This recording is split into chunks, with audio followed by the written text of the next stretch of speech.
Superman is the original comic book superhero. He's the basic model, the start of it all. And that sort of makes Lex Luthor the original supervillain, the basic model, the ultimate. He's the antithesis of Superman. He is just a normal man, but with the money and the resources to make himself a challenge to Superman. He's got the money, so he is experimenting with his money. Yeah, granted, he still can't pick up and throw Superman, but Lex proves you don't have to be the strongest man in the world to take on Superman. It's intellect, you know? It's almost, in a sense, like a very horrible version of Batman. Superman is like Mozart, and Lex is like Salieri. You know, it's like without Superman, Lex probably would have been, you know, the hero of the world. Because there's a Superman, you know, because there's somebody that's greater than him, you know, somebody that is there in where he feels like he should have been. Count me in, team. He was gone a whole different path. When you're a baby, you're the center of the universe. And as you become an adult and you start caring about other people, you realize you're just part of the universe. And there's my cue. Lex never made that grown-up step. Lex is one of those people for whom it's all about his ego. Who besides me would send an apex predator here to kill the strongest thing it could find? Nobody's paying attention to Lex when Superman's on the scene. Superman flying around in all that red, yellow, and blue, doesn't seem to care about publicity, but everybody loves him. It makes it impossible for Lex to be the center of the universe. And in order to prop up that illusion of being the center of the universe, he cannot suffer Superman to live. Lex does all this stuff because that's what he knows is good publicity or good PR.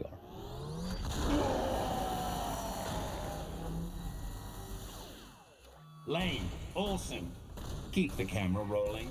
There's a line when he first comes in the power suit, and he's just basically telling Jimmy Olsen, put the camera on me, because he knows exactly what he's doing. You'll want to get this. And who knows, I mean, maybe he was always this way, you know, and it would have been this way anyways, or was it because Superman basically almost created him in a way? You know, maybe he started off as a good man, but because of this, his ego, his pride, you know, his narcissism, could not accept it. And so his life now is just about basically destroying Superman. If you're living in the tallest tower in all the kingdom, and then suddenly there's a guy who can leap over your tower, that guy's instantly cooler, and all the newspapers are talking about the flying man, and they're not talking about the mogul who may have done some great philanthropic thing for personal motives. He's lost his headline to an alien, which is even worse. You know, he's not even human. It's like, this is like an invasion as far as he's concerned. I do not suffer fools, people. The world is filled with too many already. Obsequious cretins who worship aliens, believing them to be the agents of justice. But I have seen the alien's true face.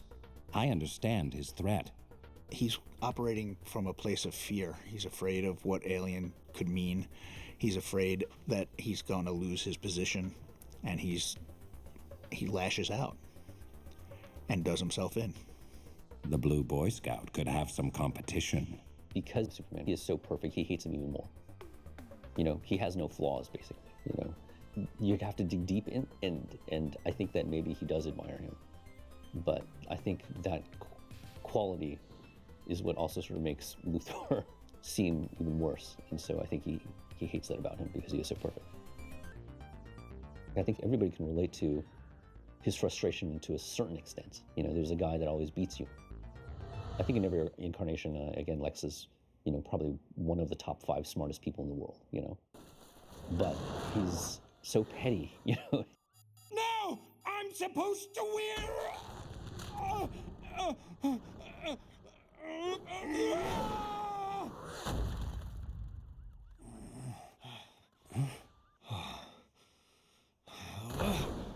No!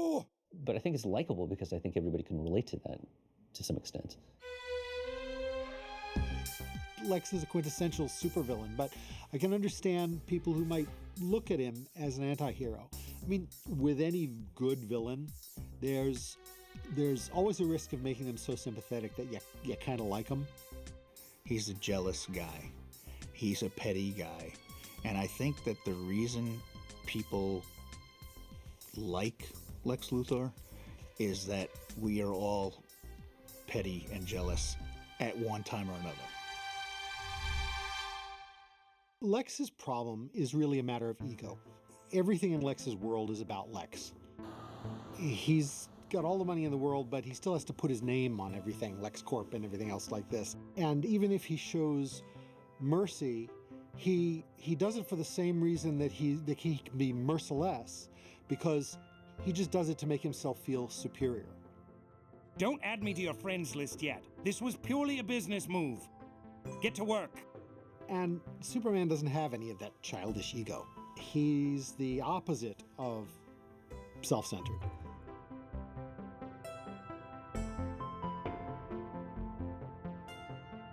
I've talked before about the importance of Superman's wonderful supporting cast. This was their story because it is through their reactions that we see what Superman meant, and it's through their reactions that we remind the audience of what Superman means. And, you know, villain or not, Luthor is a key figure in Superman's supporting cast. He's absolutely vital. And, you know, the measure of a superhero is the magnitude of his nemesis. So Luthor has to figure significantly into the aftermath. Even if he's just driven by silly ego, it's important. It's no secret Superman and I had our differences. But this wasn't always the case. You would be surprised all the times he came to visit, the wisdom he would impart. I will miss those late-night chats on my balcony. How he reacts is just as important as how, say, you know, the JLA reacts. Because whatever you want to say about Lex, he and Clark had a unique relationship. Mostly in Lex's mind, but nevertheless, he's important. You know something I don't know? Only that this city's never going to love you, just for hating me. His pathos to want to kill Superman is so deeply ingrained in him that he's like, nah, I gotta save him so then I can kill him.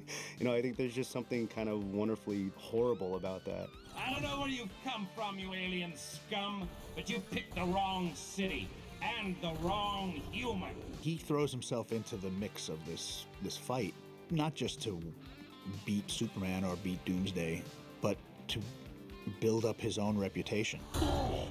Metropolis is, and always has been, under the protection of Lex Luthor, you son of a bitch! As the death of Superman illustrates, Superman doesn't hesitate to lay down his life to save people.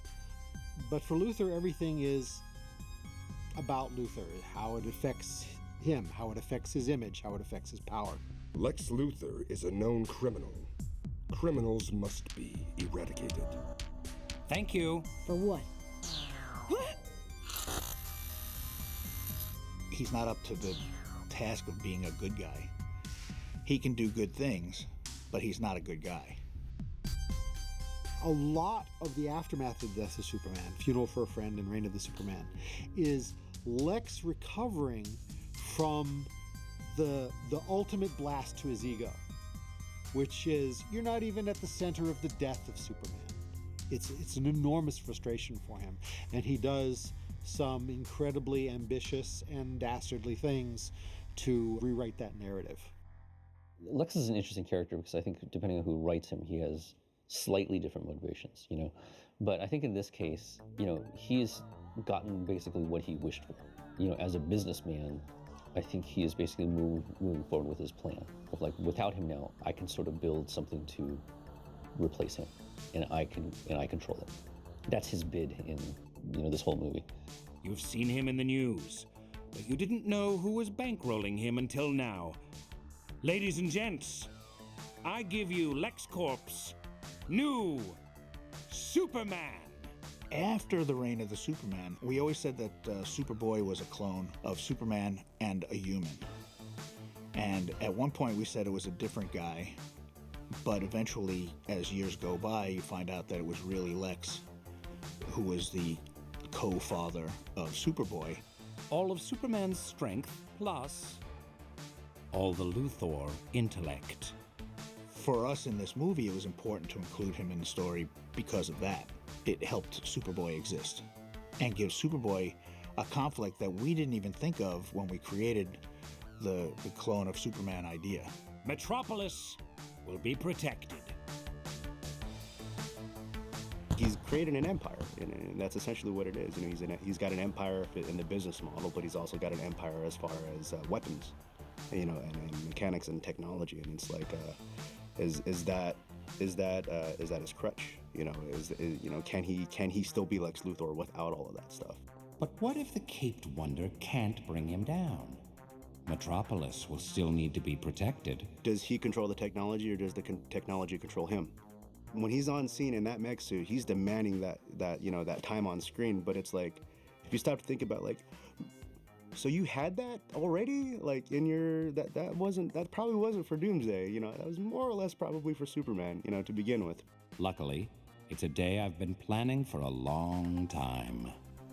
Technology is just tools. You know, it's good in the hands of good people. It's bad in the hands of bad people. The same technology can be used for good or ill. I mean, you could make an argument that Luthor has poured billions of dollars into the development of technology for the purpose of defeating Superman and gaining world conquest or whatever. But there's probably some useful stuff he's come up with. You know, if you take some of his cloning technology and use it maybe to cure cancer, you know, maybe the cure for cancer in Metropolis is due to Luthor. You know, technology is not the bad guy. Luthor is the bad guy.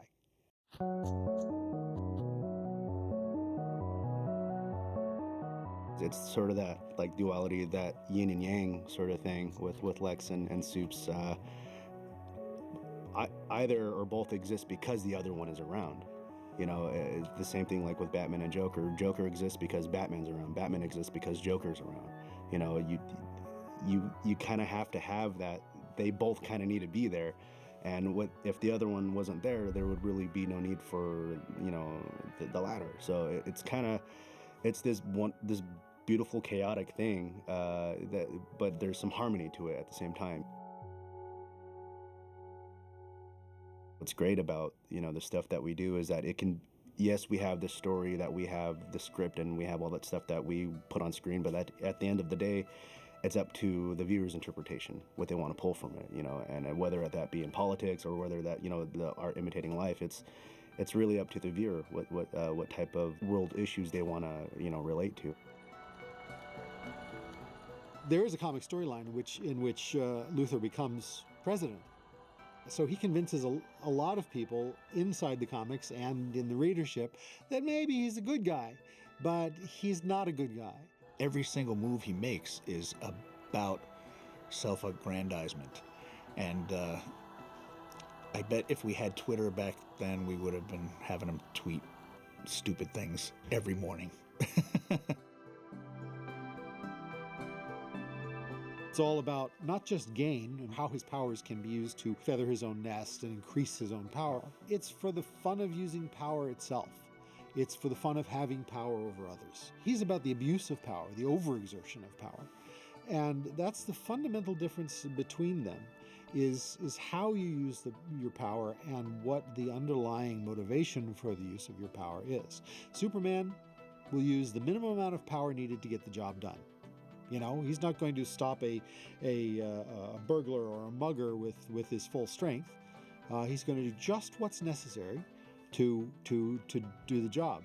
Lex will do things just to show off. Lex will do things just to make himself feel the big man. Certain elements in the world have been more Luthor-y since then. And, you know, it could be that if we as Americans and as Earthlings don't stop basing our decisions on ego and fear and anger and hatred, and like Luthor, instead of on compassion and grown-up self-restraint and future thinking like Superman. That yeah, it could be prophetic. Who knows? I'm an optimist, though. I think things will get better.